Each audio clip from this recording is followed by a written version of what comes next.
Hi everyone, I am Aarzoo Chauhan. Welcome back to our YouTube channel B2E tutorials. Guys, आज मैं आपके साथ discuss करने वाली हूँ नॉलेज एंड करिकुलम का सेकंड यूनिट का एक बहुत इंपॉर्टेंट टॉपिक जो है secularism and education.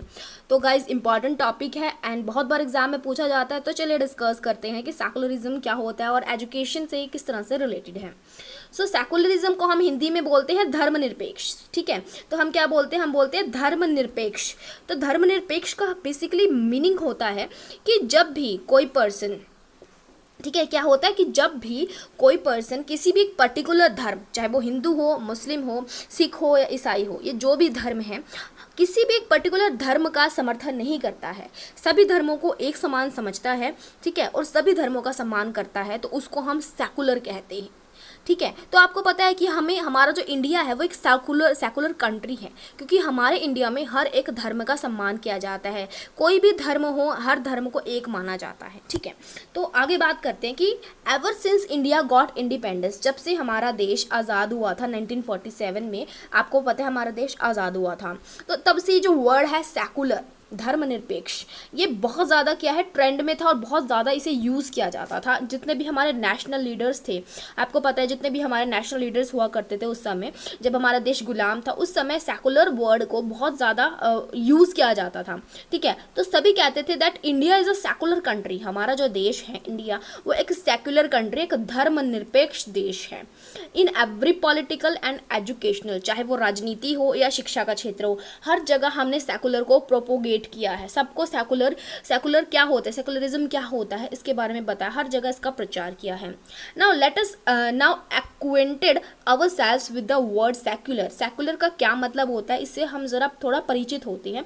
That secular word में has been derived from the Latin word, ये एक लैटिन वर्ड है जो कि सेकुलम है, उससे लिया गया है, विच मीन्स एज और जनरेशन। इसका मतलब क्या हो गया? जनरेशन। ठीक है, मतलब पीढ़ी दर पीढ़ी या फिर एज। ठीक है, so the term saeculum was first used by George Jacob Holyoake. सबसे पहले 19वीं सदी में, 19th सेंचुरी में जॉर्ज जैकोब हॉलिडेक ने इसका इस्तेमाल किया था, सेकुलरिज्म का।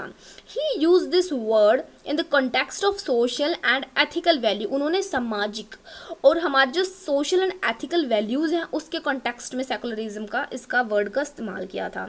अब इसकी एक डेफिनेशन हम देखते हैं कि as per the Oxford dictionary, the word secular means sceptical, मतलब सस्पेक्टिकल ऑफ रिलीजियस ट्रुथ।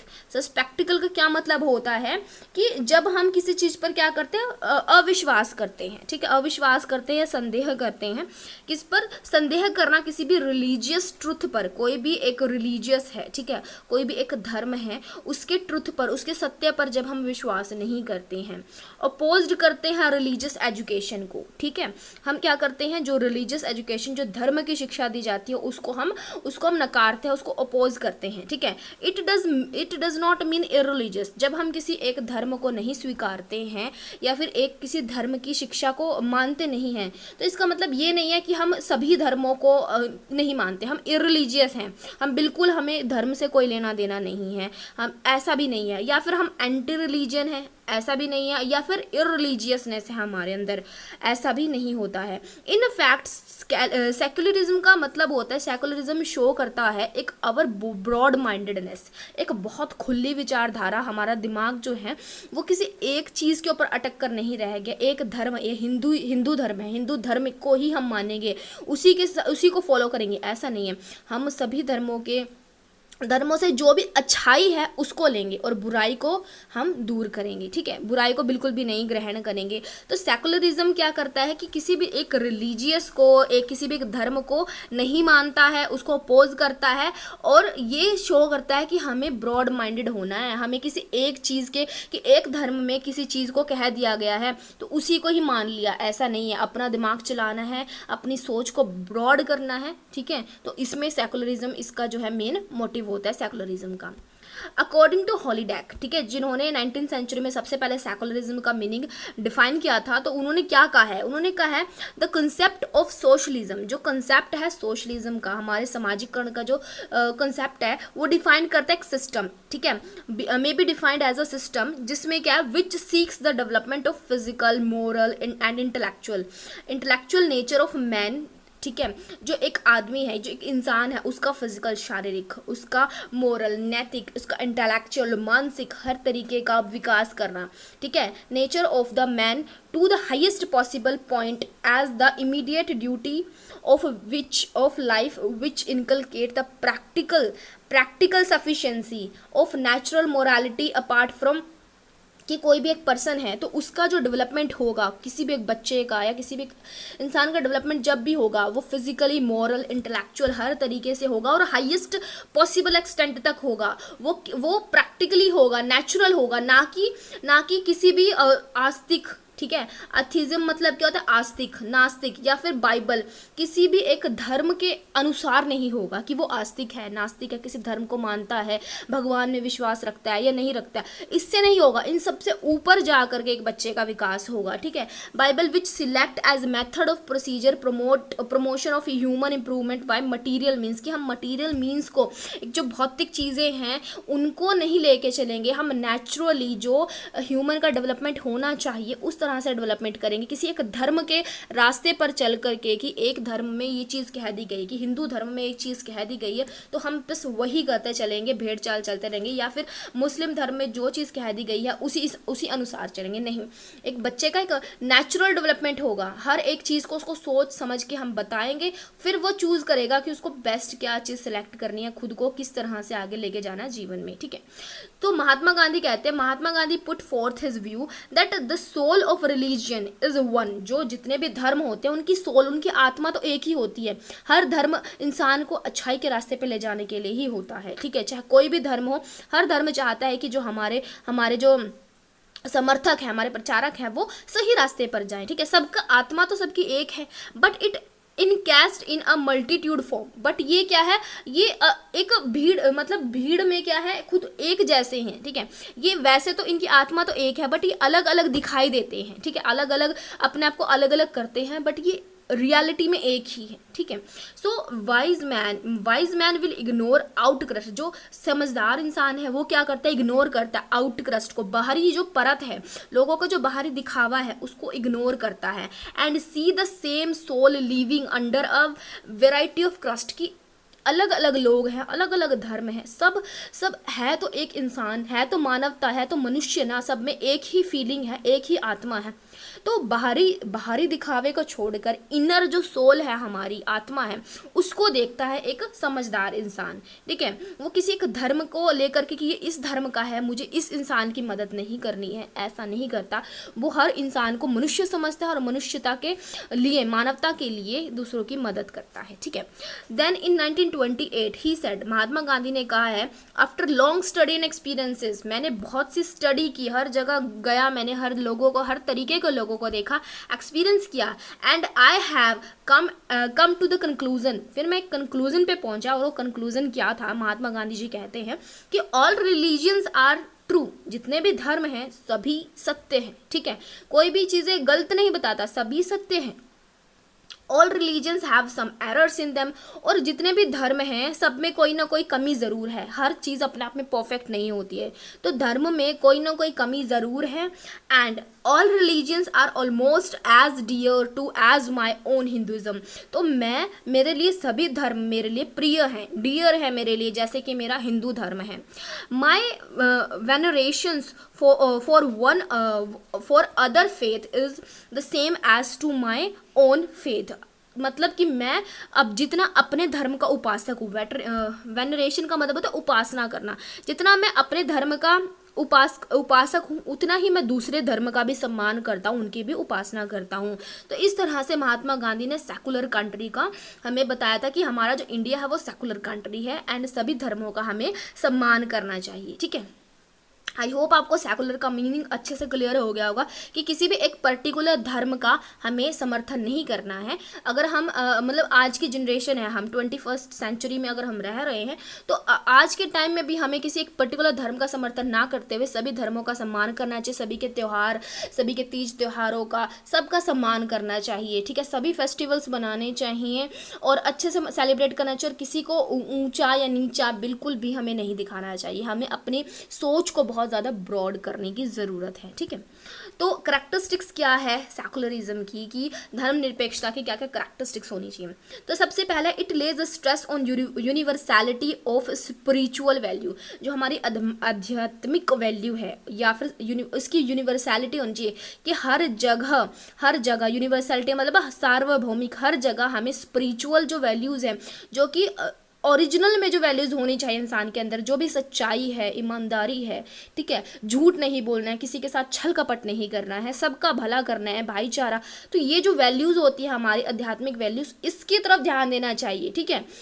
तो ये नहीं कि एक पर्टिकुलर धर्म ने जो चीज़ बात कह दी वो नहीं, जो मतलब हर एक इंसान पर जो चीज़ लागू होती है, जो मॉरल एथिकल वैल्यूज़ हैं वही जानी चाहिए इंसान में, ठीक है। इसके ऊपर स्ट्रेस देती है सेकुलरिज्म। और it is affirmation of the value of science and technology. और जो सेकुलरिज्म है वो ब्रॉड माइंडेड एंड टेक्नोलॉजी को फेवर करता है, कि हमें कोई एक धर्म के अकॉर्डिंग ही अपने आप को एक पिंजरे में कैद करके नहीं रखना चाहिए, हमें मॉडर्नाइजेशन की तरफ जाना चाहिए, ग्लोबलाइजेशन की तरफ जाना चाहिए। और ये समर्थन करता है किसका, साइंस एंड टेक्नोलॉजी का। जितना ज़्यादा हम साइंस एंड टेक्नोलॉजी का इस्तेमाल करेंगे अपने जीवन में, उतने ज़्यादा हम और ज़्यादा ब्रॉड माइंडेड एंड मॉडर्न होंगे। Then it rejects any form of religious faith and worship, कि किसी भी एक धर्म की पूजा करना, उसका उपासक होना, इसको रिजेक्ट करता है, ठीक है। तो हमें सबसे ऊपर मनुष्यता को रखना चाहिए, कि इंसान जो है, मानवता सबसे ऊपर है, धर्म बाद में है, ठीक है। It treats all religious as an equal manner, सभी धर्म एक है ये मानता है। It does not mean anything irreligious. अब धर्मनिरपेक्षता का ये मतलब नहीं कि बिल्कुल ही नास्तिक ही हो जाओ, बिल्कुल इररिलीजियस हो जाओ, कि किसी भी धर्म से हमें लेना देना ही नहीं है, बिल्कुल ही मतलब मनुष्य ही ना रहो, ऐसा नहीं है। हमें धर्म मानना है, धर्म की अच्छाइयों को मानना है, बट किसी एक पर्टिकुलर धर्म का समर्थक बनकर नहीं रह जाना है, ठीक है, कुएं का मेंढक बनकर नहीं रह जाना है, हमें अपनी थिंकिंग को बहुत ब्रॉड करना है।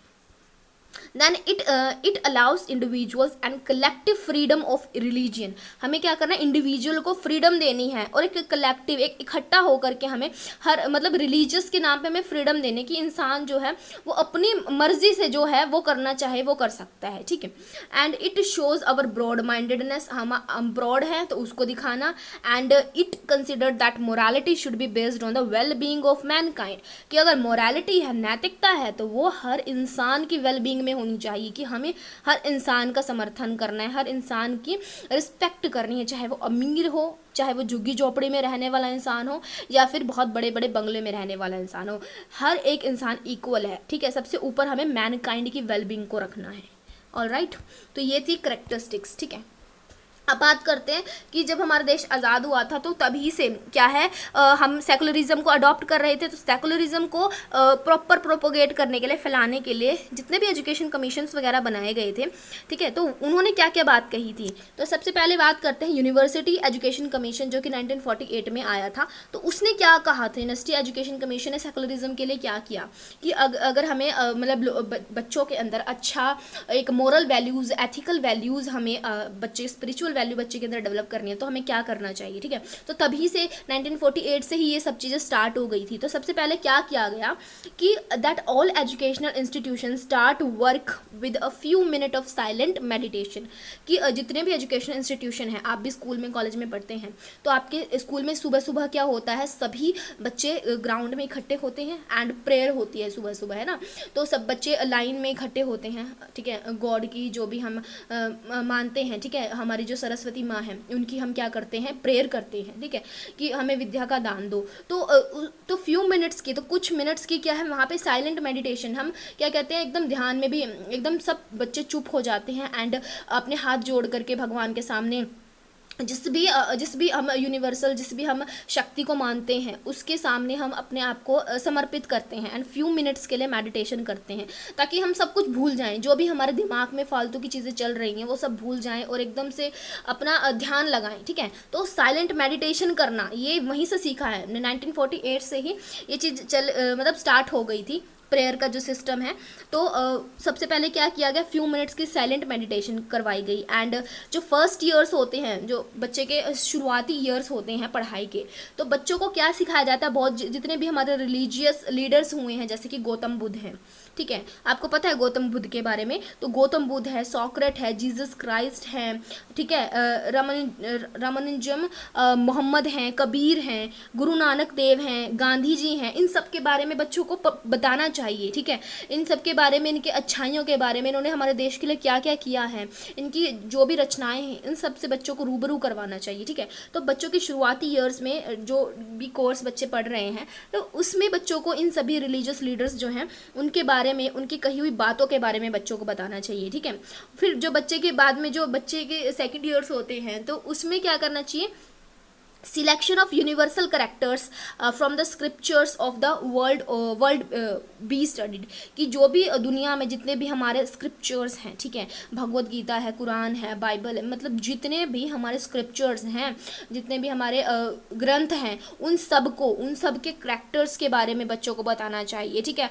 एथिकल वैल्यूज़ क्योंकि हमें बच्चों के अंदर डालनी है, तो हमें बच्चों को इनके बारे में बताना चाहिए। एंड थर्ड ईयर जब बच्चा थर्ड स्टेज पर पहुंचता है बच्चा, तो हम बच्चों को सेंट्रल प्रॉब्लम के बारे में बताएंगे कि जिस भी धर्म से हम जुड़े हैं, ठीक है ना, फिलॉसफी ऑफ रिलीजन में भी कंसीडर्ड, तो इनकी कुछ ना कुछ समस्याएं हैं, ठीक है। पहले सब कुछ बता दिया बच्चों को, ठीक है, करेक्टर्स के बारे में बता दिया, सब कुछ हमने पढ़ा दिया। उसके बाद बच्चों को प्रॉब्लम भी बतानी चाहिए कि ये प्रॉब्लम आई थी, ठीक है, इन सब चीज़ों में, तो अब इनको किस तरह से सुधारा जाएगा, तो ये चीज़ें भी बच्चे को बतानी चाहिए। हर चीज़ के बारे में बच्चे को, रिलीजियस एजुकेशन के बारे में, स्पिरिचुअल मोरालिटी के बारे में बच्चों को बताना चाहिए, ठीक है। तो ये था हमारा सेकेंडरी एजुकेशन कमीशन के कुछ स्टेप्स थे। उसके बाद है जो हमारा सेकेंडरी एजुकेशन कमीशन आया था 1952 एंड 53 में जो आया था हमारा कमीशन, वो कमीशन कहता था कि the commission view that the healthy trend in regard to religious and moral behaviour springs from these three sources, कि इन थ्री सोर्सेज से ही जो बच्चा है, ठीक है, छोटा बच्चा होता है, इन तीन सोर्सेज से ही इन रिलीजियस को, धर्म को, या फिर जो स्पिरिचुअलिटी है, मोरालिटी है, उस बिहेवियर को सीखता है। वो कौन कौन से सोर्स हैं? सबसे पहला है होम, घर। बच्चे का जो घर होता है वो डोमिनेंट फैक्टर होता है, कि उसके घर पे जैसा माहौल होगा, उसके माता पिता, उसके भाई बहन, उसके रिश्तेदार जिस तरीके का व्यवहार करते हैं, जिस तरीके की रिलीजियस या फिर मोरल बिहेवियर को अडॉप्ट करते हैं बच्चा, क्योंकि सेम चीज़ बच्चा इमिटेशन करके सीखता है, दूसरों की नकल करके सीखता है, तो बच्चा वही चीज़ सीखेगा। तो घर सबसे ज़्यादा इंपॉर्टेंट है और डोमिनेंट फैक्टर होता है बच्चे को स्पिरिचुअल एंड मोरल वैल्यू सिखाने के लिए, बिहेवियर सिखाने के लिए। उसके बाद है school, influences of the school through the conduct of the behavior of the teacher themselves and the life of school in the community as a whole। तो स्कूल है सबसे पहले फैमिली होती है बच्चे के लिए इंपॉर्टेंट, देन स्कूल होता है, स्कूल में उसके टीचर्स होते हैं, पीयर ग्रुप्स होते हैं, तो उनसे सीखता है, उनसे जो भी कंडक्ट, वो जो भी बिहेवियर करते हैं, वो सब बच्चा सीखता है, कम्युनिटी से सीखता है, ठीक है, क्योंकि कम्युनिटी जो है, स्कूल का, कम्युनिटी का जो छोटा रूप है वो स्कूल होता है। तो स्कूल में हर तरीके के इंसान हमें देखने को मिलते हैं, तो जो भी हम स्कूल से सीख रहे हैं, टीचर से सीख रहे हैं, वो सब हमारा करेक्टर बिल्ड करने में, हमारी मोरल बिहेवियर को बिल्ड करने में हेल्प होता है। Then influence exercise by the public of the locality, जो हमारे आसपास के लोकल एरिया होते हैं, लोकेलिटी होती है, जिस भी राज्य में हम रह रहे हैं, जिस भी क्षेत्र में हम रह रहे हैं, वहाँ के लोगों की सोच, वहाँ के लोग किस तरीके का धर्म और क्या चीज़ फॉलो करते हैं, तो वो चीज़ भी मैटर करती है। उनका ओपिनियन, ठीक है, public opinion prevail in all matters pertaining to the religious instruction और मॉरल इंस्ट्रक्शन। तो वहाँ के लोग किस तरीके के मॉरल स्पिरिचुअल वैल्यूज़ को अडॉप्ट कर रहे हैं, वहाँ पे किस तरीके का अध्यात्म है चल रहा है, तो वो भी चीज़ हमारे ऊपर असर डालते। तो सेकेंडरी एजुकेशन कमीशन ने इस बारे में बात की थी। अब बात करते हैं, श्री प्रकाश कमेटी आई थी 1959 में, तो उन्होंने किस बारे में बात की थी? उन्होंने ना कहा था कि हमें एलिमेंट्री स्टेज पर, और उसके बाद उन्होंने कहा था सेकेंडरी स्टेज। जो थर्ड पॉइंट है वो है श्री प्रकाश कमेटी 1959 में। तो 1959 में एक श्री प्रकाश कमेटी भी बनी थी एजुकेशन से रिलेटेड। तो उन्होंने किस बारे में बात करी थी?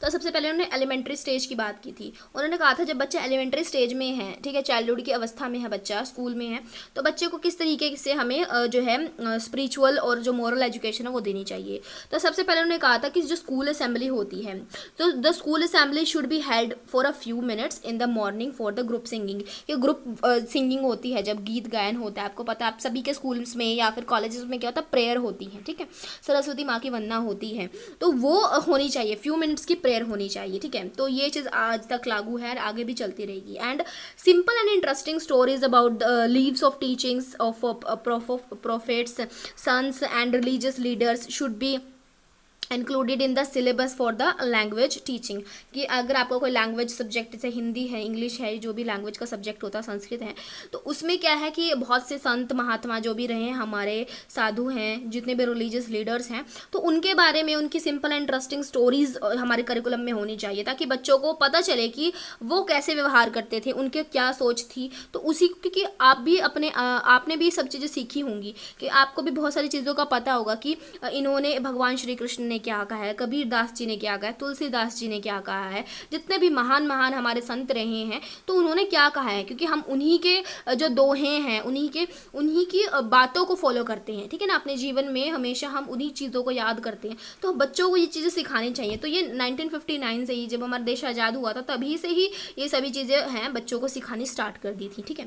देन ऑडियो विजुअल मटीरियल जो होता है, उससे कनेक्ट करना चाहिए, ठीक है। Connected with the main living of religious of the world should be included specially in the teaching of geography, कि अगर आप बच्चों को ज्योग्राफी पढ़ा रहे हैं, ठीक है, भूगोलिक बच्चों को पढ़ा रहे हैं, तो बच्चों को आपको हर जगह के रिलीजियस के बारे में, हर एक जगह के अध्यात्म के बारे में आपको बच्चों को जरूर पढ़ाना चाहिए, ठीक है।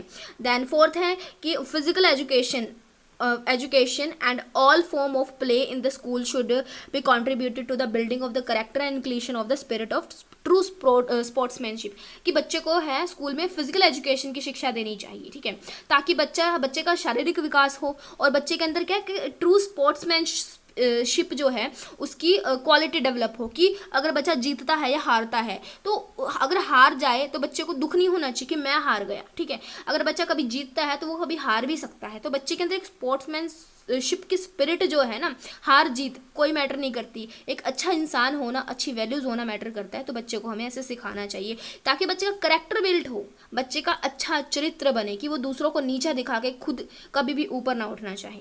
तो इस तरीके की बात करी एलिमेंट्री एजुकेशन में। देन उन्होंने कहा, सरकार जो हमारे ये श्री प्रकाशा कमेटी है, इन्होंने क्योंकि एलिमेंट्री की बात की थी, सेकेंडरी एंड यूनिवर्सिटी एजुकेशन तीनों लेवल पे बात की थी, तो इन्होंने पहले एलिमेंट्री की बात की, उन्होंने फिर सेकेंडरी स्टेज की बात की। जब बच्चा सेकेंडरी एजुकेशन में आ जाता है, जैसे बच्चा 8th 9th 10th में होता है, तो बच्चे को क्या करवाना चाहिए कि मॉर्निंग असेंबली होती है, ठीक है। तो मॉर्निंग असेंबली है, तो वहाँ पर भी मतलब कुछ मिनट, यहाँ पे फ्यू मिनट्स आएगा, ठीक है, 2 मिनट्स नहीं आएगा, तो फ्यू मिनट्स आएगा, फ्यू मिनट्स की साइलेंस होनी चाहिए, वही जो हमने आगे पढ़ा था पहले।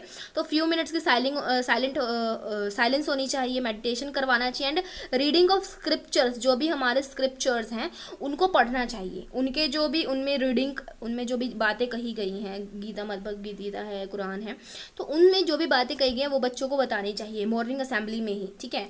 एंड और जो कम्युनिटी सिंगिंग है उनको भी इनकरेज करना चाहिए बच्चों को, ठीक है। And the essential teaching of the great world religious should be studied as a part of the curriculum pertaining to the social studies and history, कि जब बच्चों को हम सोशल स्टडीज़ एसएस पढ़ाते हैं या हिस्ट्री पढ़ाते हैं, तो हम उसमें, हमारे करिकुलम में ऐसा होना चाहिए कि उसमें जो हमारे रिलीजियस हैं, जो दुनिया में जितने भी हमारे रिलीजियस रहेंगे हैं, तो उन सब के बारे में बच्चों को पढ़ाना चाहिए, ठीक है।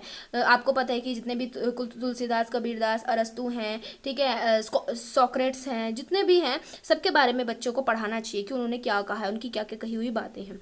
And simple text and stories बतानी चाहिए डिफरेंट रिलीजियस की, ये सब कुछ सिलेबस में इंक्लूड करना चाहिए, ठीक है।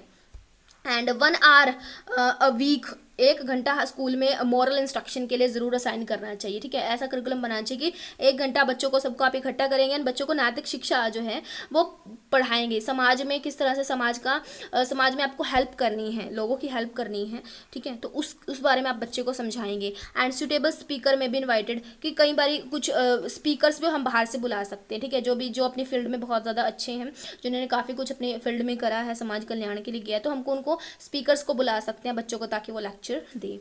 And quality of characters and behaviour of the student should form an essential part of the overall assessment of our students performing at a school. तो बच्चों का जो करेक्टर है, बच्चों का चरित्र है, वो बहुत अच्छा होना चाहिए। तो उसको चरित्र को अच्छा बनाना है हमें, तो बहुत से ऐसे असेसमेंट और एसेंशियल पार्ट्स जो है हमें ऐसे इस तरह की असेसमेंट बच्चे की करनी चाहिए, और बच्चों को ऐसी चीज़ें सिखानी चाहिए कि बच्चों का जो करेक्टर है, चरित्र है, वो बहुत अच्छे से बच्चों का चरित्र निर्माण हो सके।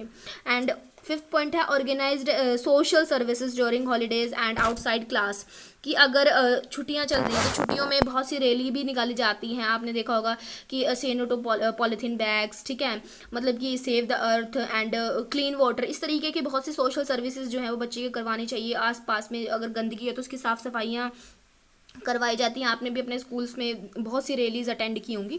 तो इस तरीके के सोशल सर्विसेज भी बच्चे से करवानी चाहिए, एंड स्कूल आवर्स के बाद भी आप बच्चों से इस तरह से काम करवा सकते हैं ताकि बच्चे के अंदर समाज कल्याण की भावना आए, ठीक है। And essential part of the school programme, so it is very helpful in the teaching and the dignity of manual labour. अगर बच्चे से हम ये सब काम करवाएंगे ना, तो बच्चे के अंदर जो लेबर है, जो काम करने की भावना है, मैनुअल लेबर है, हाथों से आप काम करने की भावना बच्चे के अंदर आएगी, ठीक है, कि कोई काम छोटा बड़ा नहीं है, सभी काम इक्वल है। तो बच्चे के अंदर तभी से बचपन से ही सब चीज़ें डेवलप हो जाएंगी। लव ऑफ ह्यूमैनिटी, ताकि बच्चे के अंदर क्या है, ह्यूमैनिटी की भावना आएगी, एंड पैट्रियोटिज्म आएगा, या पैट्रियोटिज्म देशभक्ति की भावना आएगी, सेल्फ डिसिप्लिन की भावना आएगी बच्चे के अंदर। And participation in games and sports should be compulsory, and physical education should be form for a normal part of the school programme. तो स्कूल प्रोग्राम में आपको फिजिकल एजुकेशन इंट्रोड्यूस करवाना चाहिए कि बच्चे फिजिकल एक्टिविटी में, योगा में, पीटी में, सब में पार्टिसिपेट करें। जितने भी होते हैं हमारे जो फिजिकल एक्टिविटीज़ होती है, आपको पता होगा, तो उन सब में बच्चे पार्टिसिपेट करें, इसको कंपलसरी कर देना चाहिए। स्पोर्ट्स वगैरह स्कूल में हर चीज़ का अरेंजमेंट होना चाहिए। तो इस तरीके से हम बच्चे का जो नैतिक विकास है वो कर सकते हैं, ठीक है। बच्चे को जो सेकुलरिज्म है उसका पाठ पढ़ा सकते हैं। अब बात करते हैं यूनिवर्सिटी स्टेज के बारे में। क्या कहा था श्री प्रकाशा कमेटी ने, तो उन्होंने कहा था कि साइलेंट मेडिटेशन, नहीं तो ये तो तीनों लेवल पे कहा गया कि साइलेंट मेडिटेशन जरूरी है।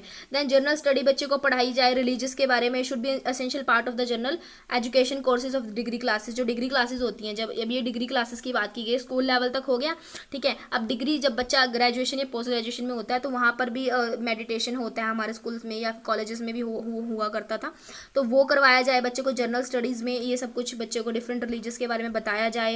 And in this connection the recommendation made by the university education commission should also be incorporated. जो यूनिवर्सिटी एजुकेशन कमीशन ने कहा था, तो उन सभी चीज़ों को भी इसने कहा था कि उसको फॉलो करना चाहिए। And a course of comparative religious studies में भी इंट्रोड्यूस की। हमें क्या है, कंपैरेटिव रिलीजियस स्टडी जरूर करनी चाहिए, और इसके लिए ना एक यूनिवर्सिटी में अलग डिपार्टमेंट भी बनाना चाहिए, जहाँ पे हर धर्म के बारे में आपको जानने को मिलेगा, ठीक है, कि आपको हर धर्म के बारे में जानने को मिलेगा और हर धर्म के क्या डिफरेंसेस हैं आपको ये भी पता चलेगा। तो कंपैरेटिव स्टडी के बारे में भी इस तरह का प्रावधान किया जाना चाहिए। And A Fairlie long period of social service should be introduce by all the university. तो जितनी भी यूनिवर्सिटीज़ हैं, तो वो क्या करें, सोशल सर्विसेज को भी इंट्रोड्यूस करें, ताकि लंबे समय तक बच्चे सोशल सर्विसेज में जो है वो इंक्लूड रहें, मतलब कि इन्वॉल्व रहें, ठीक है। तो ये वाली बात थी। वो थर्ड पॉइंट हमारा कंप्लीट हुआ। अब बात करते हैं फोर्थ पॉइंट, जो है नेशनल पॉलिसी ऑन एजुकेशन। तो एनपीई जो है हमारा, जो कि बहुत इंपॉर्टेंट हमारी पॉलिसी थी, अब जो 2020 में जो हमारे न्यू एजुकेशन पॉलिसी आई है, तो इसी को रिप्लेस करके आई है। तो ये क्या कहती है, 1986 में ही इन्होंने क्या कहा था, तो इन्होंने कहा था कि चेंज इन द करिकुलम, हमारे करिकुलम में चेंज करना चाहिए हमें, ठीक है। जो पुराना करिकुलम है तो उसको हमें अडॉप्ट नहीं करना चाहिए, हमें हमारे करिकुलम में चेंज करना चाहिए। तो इन्होंने क्या कहा था, इन्होंने कहा था कि दिस ग्रोइंग कंसर्न, जो हमारा देश जो ग्रो कर रहा है, over the erosion of essential values, हमारे देश ग्रो कर रहा है एंड हम ग्रो करना चाहते हैं, और हमारी जो एसेंशियल वैल्यूज़ हैं वो इरोज होती जा रही है, वो ख़त्म होती जा रही हैं। And change in increasing cynicism in the society, हमारी सोसाइटी में क्या हो रहा है कि कुटिलता आ रही है, हम हर चीज़ को क्या है नीचे देखते हैं, मतलब खुद को ऊपर देखते हैं, नीचे दूसरों को देखते हैं, थोड़ा नकचड़ापन है, इसको साइनिज्म को बोलते हैं हम, कुटिलता या फिर नकचड़ापन, कि हम में इस तरीके की भावना आती जा रही है, हम ठीक है दूसरों का सम्मान नहीं करते हैं, हमारी वैल्यूज़ जो है, नैतिक वैल्यू का ख़त्म होती जा रही है, एंड सोसाइटी में कुटिलता आ रही है, ठीक है। So has brought a focus for the need of readjustment in the curriculum in order to make education a forceful tool for the cultivation of social and moral values.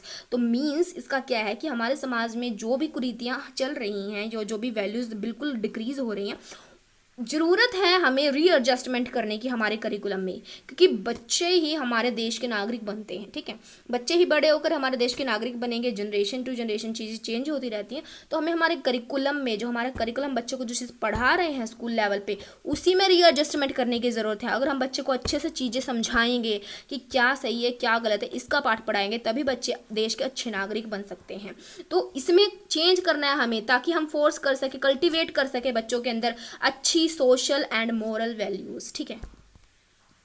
Second point है universal and eternal values. बच्चों के अंदर एक सार्वभौमिक जो अनंत काल जो होती है, ठीक है, ताकि लंबे समय तक अनंत काल तक जो वैल्यूज बच्चे के अंदर रहे, उस तरीके की वैल्यूज बच्चे के अंदर डालना। In our culturally plural society education should foster universal and eternal values. तो बच्चे के अंदर यूनिवर्सल एंड इटर्नल वैल्यूज होनी चाहिए and oriented toward the unity and integration of our people, कि हम सब लोग यूनिटी, ठीक है, एक समान है, एकता है हमारे अंदर, इंटीग्रेशन है, ठीक है, सभी लोगों के बीच में। तो such values education should be eliminated. और हमें किस तरीके के वैल्यूज को एलिमिनेट करना चाहिए, हमें जो है ऑब्सक्रूटेनिज्म, जो भी इसको प्रोनाउंस करते हैं, तो उस तरीके की जो वैल्यूज हैं, मतलब हमें कट्टरवाद जो है उसको हटा देना चाहिए, ठीक है, कट्टरतापंथ को, रिलीजियस को, वायलेंस को, मतलब कि जो भी वायलेंस होता है उसको हटा देना चाहिए, सुपरस्टिशंस को एंड फैटलिज्म को, कि हम भाग्य पर भरोसा ना करें। इसको बोलते हैं अंधकारवाद, ठीक है, कि भाई हम अंधकार में जीवन जी रहे हैं, ठीक है, हम धर्म के रास्ते पे चल रहे हैं, जो धर्म ने बोल दिया बस उसको आंख बंद करके चल लिए।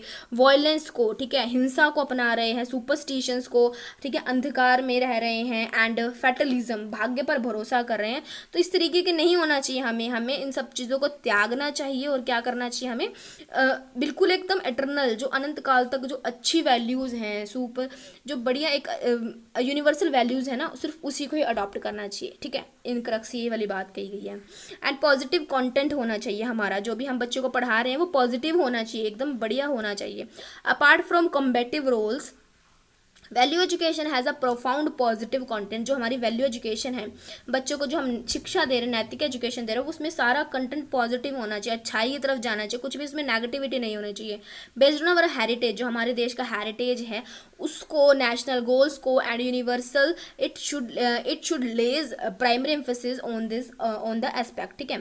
तो सबसे ज़्यादा इंपॉर्टेंट क्या होना चाहिए, हमारे देश का कल्चर, उसका हेरिटेज, नेशनल गोल, कि हमारे देश के क्या गोल्स हैं, हम क्या बनना चाहते हैं, कैसे नागरिक बनना चाहते हैं, देश में अपना नाम ऊंचा करना चाहते हैं। इस तरीके की वैल्यूज़ जो हैं वो हम सबको बच्चे के अंदर इनकलकेट करनी चाहिए।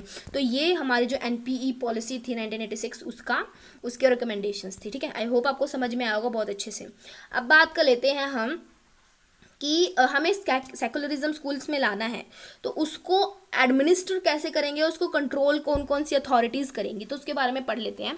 तो सबसे पहला है कि जो universal compulsory and free education थी, आपको पता है कि हमारे देश में स्टार्टिंग में कह दिया गया था, जब से देश आज़ाद हुआ था, कि हमें 6 से 14 साल के बच्चों को फ्री एंड कंपलसरी एजुकेशन देनी है, ठीक है। सो कक्षा एक से लेकर के, फर्स्ट क्लास से लेकर के 8th क्लास तक के लिए हमें क्या फ्री एंड कंपलसरी एजुकेशन बच्चे को देनी है, ये हमने सोचा था, ठीक है।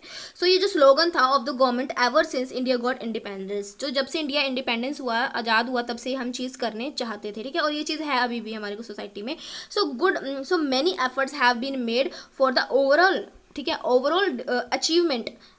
तो क्या बहुत सारे एफर्ट्स किए गए ओवरऑल अचीवमेंट के लिए। It much below the desired result, ठीक है, हम चाहते तो बहुत कुछ अचीव करना थे, बट रियलिटी में क्या हुआ कि इतने अच्छे से वो सभी गोल्स पूरे नहीं हो पाए हैं, ठीक है। The obvious reason is the big poverty, जो ऑब्वियस रीजन है जो हमारे टारगेट नहीं पूरे हो पाए, तो वह है पॉवर्टी बहुत ज़्यादा है हमारी सोसाइटी में, और बहुत ज़्यादा ग्रोइंग पॉपुलेशन है, जनसंख्या बहुत ज़्यादा बढ़ रही है, गरीबी ज़्यादा बढ़ रही है, तो शिक्षा बच्चों को नहीं दी जा रही है। जब छोटे बच्चे होते हैं तो उनको काम पर लगा दिया जाता है, मजदूरी पे लगा दिया जाता है, उनको पढ़ाया लिखाया नहीं जाता है। So there is a need of making provisions, a part-time education facilities, special educations need to be provided to the children in the category which should be help to earn a sufficiently along side of their learning। तो school में बच्चों को नहीं भेजा जाता, तो बच्चों के लिए पार्ट टाइम एजुकेशन का प्रोविजन या इस तरह की फैसिलिटी बच्चे को देनी चाहिए। स्पेशल एजुकेशन बच्चे को दे सकते हैं, जिससे बच्चा क्या कर सकता है, अगर कुछ पढ़ेगा लिखेगा किसी काबिल बनेगा तो अपने लिए मनी जो है वो अर्न कर सकता है ज़िंदगी जीने के लिए। तो ये चीज़ की जानी चाहिए, ठीक है। And suitable type of curriculum, हमारा करिकुलम बहुत अच्छी तरीके से बनाया जाना चाहिए। जितने भी हमारी एनसीईआरटी एससीईआरटी है जो अलग अलग लेवल पर हमारे करिकुलम फ्रेम करती है, तो इस तरीके का उन्हें करिकुलम और बुक्स बनानी चाहिए, जिससे क्या है different activities of the text book should be propagate the chief characteristics of the secularism. अगर हमें सेकुलरिज्म को प्रमोट करना है तो अलग अलग तरीके की बच्चों से एक्टिविटी करवानी चाहिए, और अलग अलग तरीके की बुक्स में क्या है चीज़ों को प्रोपोगेट करना चाहिए, उनकी करेक्टरिस्टिक्स, सेकुलरिज्म की करेक्टरिस्टिक्स के बारे में बच्चे को बताना चाहिए। एंड उसके बाद क्या है कि डिफरेंट मतलब बुक्स हमें बच्चों को बतानी चाहिए, जिससे कि बच्चों के अंदर रिस्पेक्ट एंड लव की भावना आए, ठीक है, बच्चे के अंदर लव एंड रिस्पेक्ट की भावना आए सभी धर्मों के प्रति। एंड थर्ड पॉइंट है the authority can introduce moral education as a compulsory paper. तो नैतिक शिक्षा का पेपर कंपल्सरी कर दिया जाना चाहिए सभी स्टूडेंट्स के लिए, क्योंकि बच्चे के अंदर फिर तभी होनेस्टी की भावना, ईमानदारी की, सिंसेरिटी की, हार्डवर्क की, फेलो फीलिंग्स की, को एग्जिस्टेंस की, नॉन वोलेंस की, सभी अच्छी भावनाएं जो है बच्चे के अंदर आएंगी अगर बच्चे के अंदर नैतिक शिक्षा, अगर बच्चे के स्कूल में करिकुलम में इसको कंपलसरी कर दिया गया। एंड न्यूज़पेपर एंड जर्नल जो होते हैं, जितने भी हम न्यूज़पेपर पढ़ते हैं, जो भी डेली जर्नल्स आते हैं, तो वो भी इंपॉर्टेंट रोल प्ले करते हैं प्रोपोगेट करने में सेकुलरिज्म को। So some journals are selected can educated the masses. तो कुछ इस तरह के ये जर्नल हमें बनाने चाहिए जो कि हमारे लोगों को, मासेस को ये बताएं कि सेकुलरिज्म क्या है, तो उसके बारे में लोगों को बताएं, अवगत करवाएं। न्यूज़पेपर में also have some pages per week to totally based on secular education पे। तो न्यूज़पेपर में कुछ ऐसे पेजेस होने चाहिए, ठीक है, जो वीक में कम से कम एक पेज ऐसा होना चाहिए जो कि सेकुलर एजुकेशन के बारे में लोगों को बताए। And the intellectual may be asked write to their articles for the newspaper and also in the journal। तो जो बड़े बड़े हमारे इंटेलेक्चुअल्स हैं, ठीक है, उनको क्या करना चाहिए, आर्टिकल्स लिखने चाहिए, क्योंकि उनके आर्टिकल लोग पढ़ते हैं तो लोगों के अंदर फिर उस तरीके की भावना आती है, तो उनको भी आर्टिकल वगैरह लिखने चाहिए। रेडियो पे, टेलीविजन पे, ये भी बहुत अच्छा सोर्स होते हैं लोगों को एजुकेट करने का सेकुलरिज्म के बारे में। सो एक पब्लिक रिलेशन जो ऑफिसर है, PRO है, डिस्ट्रिक्ट हेडक्वार्टर लेवल पर, उसको टीवी पे, रेडियो पे तो इस तरीके का प्रचार करना चाहिए। रिलीजियस सेकुलरिज्म की जो एजुकेशन है वो लोगों को देनी चाहिए टीवी एंड रेडियो पर। तो इस तरीके से हम एडमिनिस्टर कर सकते हैं, कंट्रोल कर सकते हैं, ठीक है। अब लास्ट जो हमारा टॉपिक है वो पढ़ते हैं कि an educational programme for religious education, कि अगर हमें बच्चों को रिलीजियस एजुकेशन के बारे में बताना है कि क्या होता है, सेकुलरिज्म की शिक्षा देनी है, तो बच्चे को किस तरीके का हमें प्रोग्राम बनाना चाहिए स्कूल्स में। तो पहला है कि वेल प्लान सिलेबस, जो हमारा सिलेबस है, जो भी हम बच्चे को पढ़ाने लग रहे हैं, तो वो चीज़ें बिल्कुल प्लान होनी चाहिए, ठीक है, अच्छे से सोच समझ के आप प्लान करो, तभी आप बच्चों को सेकुलरिज्म का पाठ पढ़ा सकते हैं। So the syllabus of the religious education should B conscientiously prepared so that it does not offer any belief or religious heritage, ठीक है। एंड वाइल्ड प्लान्ट सिलेबस, एक जो हमारा एक यहाँ वेल आएगा, well planned syllabus containing essential moral values, love, sacrifices, compassion should be prepared। तो ऐसा सिलेबस तैयार करना चाहिए हमें बच्चों को पढ़ाते हुए ही कि बच्चों के अंदर लव की, दूसरों के प्रति प्रेम की, सेक्रीफाइस की, त्याग की, कंपैशन की, इन सब की भावनाएं बच्चों के अंदर आए, ठीक है। तो बच्चों को हमें हमारे धर्म का, रिलीजियस का, ठीक है, अच्छाई का, हमारे कल्चर का, इन सब का पाठ पढ़ाना चाहिए, ठीक है, कि एक पर्टिकुलर धर्म के बारे में हमें बच्चों को प्रोपोगेट नहीं करना चाहिए और एक धर्म का समर्थन नहीं करना चाहिए। एंड सेकेंड है मेथड ऑफ रिलीजियस इंस्ट्रक्शंस। तो मेथड्स क्या क्या होने चाहिए रिलीजियस इंस्ट्रक्शन देने के लिए। So religious instruction can be given through 2 methods, direct and indirect methods हम बच्चों को बता सकते हैं। Direct influences means provide knowledge of themes of different religions. तो बच्चे को अलग अलग धर्मों के रिलीजियस के बारे में बताएंगे हम, ठीक है, थीम्स के बारे में बताएंगे, उनकी क्या क्या थीम है, वो क्या क्या बातें करते थे। और इनडायरेक्ट मेथड में हम क्या बताएंगे बच्चे को, indirect is more important than the direct method. Indirect ज़्यादा इंपॉर्टेंट होता है डायरेक्ट मेथड के बजाय। So because it can done by preparation of school atmosphere, क्योंकि इनडायरेक्ट का मतलब है कि स्कूल में हम ऐसा एटमोसफेयर बच्चे को दें, ठीक है। डायरेक्ट हो गया मुंह से बोल करके बता दिया, इनडायरेक्ट हो गया स्कूल में ऐसा एटीट्यूड, ऐसा जो है एटमोसफेयर देंगे, पर्सनैलिटी, टीचर्स की ऐसी पर्सनैलिटी बच्चों को बताएगी, and behaviour of the teachers and facilities provided in the school. तो स्कूल में किस तरीके की फैसिलिटी प्रोवाइड करें। अगर स्कूल में ही आप दूसरे धर्मों के बच्चों को नीचा दिखाएंगे तो बच्चे क्या ही सीखेंगे। तो आपका बिहेवियर ऐसा होना चाहिए कि बच्चे को लगे कि सभी धर्म के बच्चे समान हैं और सबके साथ एक जैसा व्यवहार करेंगे आप, तो इस तरीके से हम इनडायरेक्टली बच्चों को सिखा सकते हैं। एंड थर्ड है इंक्लूडिंग स्पिरिचुअल वैल्यूज़। तो स्पिरिचुअल वैल्यूज़ को भी हमें इंक्लूड करना चाहिए। So emphasis should be given to inculcate spiritual values, ठीक है, अध्यात्म की वैल्यू बच्चों को देनी चाहिए। रिकमेंडेशन थी श्री प्रकाश प्रोग्राम की that 1 or 2 period in week should be aside, ठीक है, 1 या 2 पीरियड जो है हर हफ्ते में अलग कर देनी चाहिए। टाइम टेबल ऐसा बनाना चाहिए कि बच्चों को मोरल एंड स्पिरिचुअल एजुकेशन दी जाए उन जो है स्कूल आवर्स में। So it should be welcomed. So the study of the leaves of संत महात्मा, जितने भी हमारे स्पिरिचुअल लीडर्स हैं उनके बारे में बच्चों को इंट्रोड्यूस करवाना चाहिए, ठीक है। उनकी क्या सेइंग्स हैं उनके बारे में बच्चों को बताना चाहिए। Enable students to know the value of selflessness, कि अपने बारे में ना सोच करके दूसरों के बारे में सोचना, cooperation, sacrifice, dedication and serving to the poor and helpless person. तो इन सब के बारे में बच्चों को अच्छे से शिक्षा देनी चाहिए, सबको एक साथ बिठा के, तो ये सही रहेगा, ठीक है। Then celebration of festivals celebrate करने चाहिए, हर एक धर्म के फेस्टिवल, चाहे वो दिवाली हो, होली हो, तीज हो, ठीक है, या ईद हो, हमारा क्रिसमस हो, मतलब जो भी त्यौहार होते हैं हर त्यौहार जो है वो मनाने चाहिए स्कूल्स में। सो एजुकेशन इंस्टीट्यूशंस शुड जो है celebrate the important religious fairs, festival, birthday of संत महात्मा एंड सभी के जो है महात्मा गांधी की जयंती बनाई जाती है, जवाहरलाल नेहरू की बनाई जाती है, हमारी हर तरीके की जो जयंती है हमारी, तो वो सब बनाई जाती है। गुरु नानक देव जी की जो है वो बर्थडे बनाया जाता है। तो सभी धर्मों का बर्थडे जो है वो संत महात्मा का बर्थडे सेलिब्रेट करना चाहिए, ठीक है। इस तरीके का मतलब पूरा ओवरऑल सेटअप स्कूल में होना चाहिए। उसके बाद है cooperation with different religious community, कि जितने भी कम्युनिटीज़ हैं तो सबको कोऑपरेशन के साथ, भाईचारे के साथ काम करना चाहिए। तो school should get opportunity to cooperate with different religious community. The student should participate in various functions, festival organised in different religious community. तो हर धर्म के जितने भी फंक्शन स्कूल में सेलिब्रेट किए जाते हैं तो बच्चे सभी धर्मों के फंक्शंस में सेलिब्रेट करें, पार्टिसिपेट करें। इसके अंदर, इससे बच्चों के अंदर सेंस ऑफ लव आएगा, एक्सेप्टेंस आएगी, ठीक है, कि वो सभी धर्मों को एक समान समझेंगे। तो इसी तरीके से बच्चों को हमें शिक्षा देनी चाहिए। एंड ऑर्गेनाइजेशन एक्सटेंशन लेक्चर, बच्चों के लिए कुछ स्पेशल एक्सटेंशन लेक्चर भी देने चाहिए, कुछ जो है बाहर से इनवाइट करने चाहिए, कुछ रिलीजियस जो पीपल हैं, ठीक है, जिन्होंने अपने फील्ड में बहुत अच्छा काम किया हुआ है, तो उनको आप बुलाइए स्कूल में, बच्चों को इस तरीके के लेक्चर्स दीजिए, तो भी बच्चों पे काफ़ी ज़्यादा प्रभाव पड़ता है।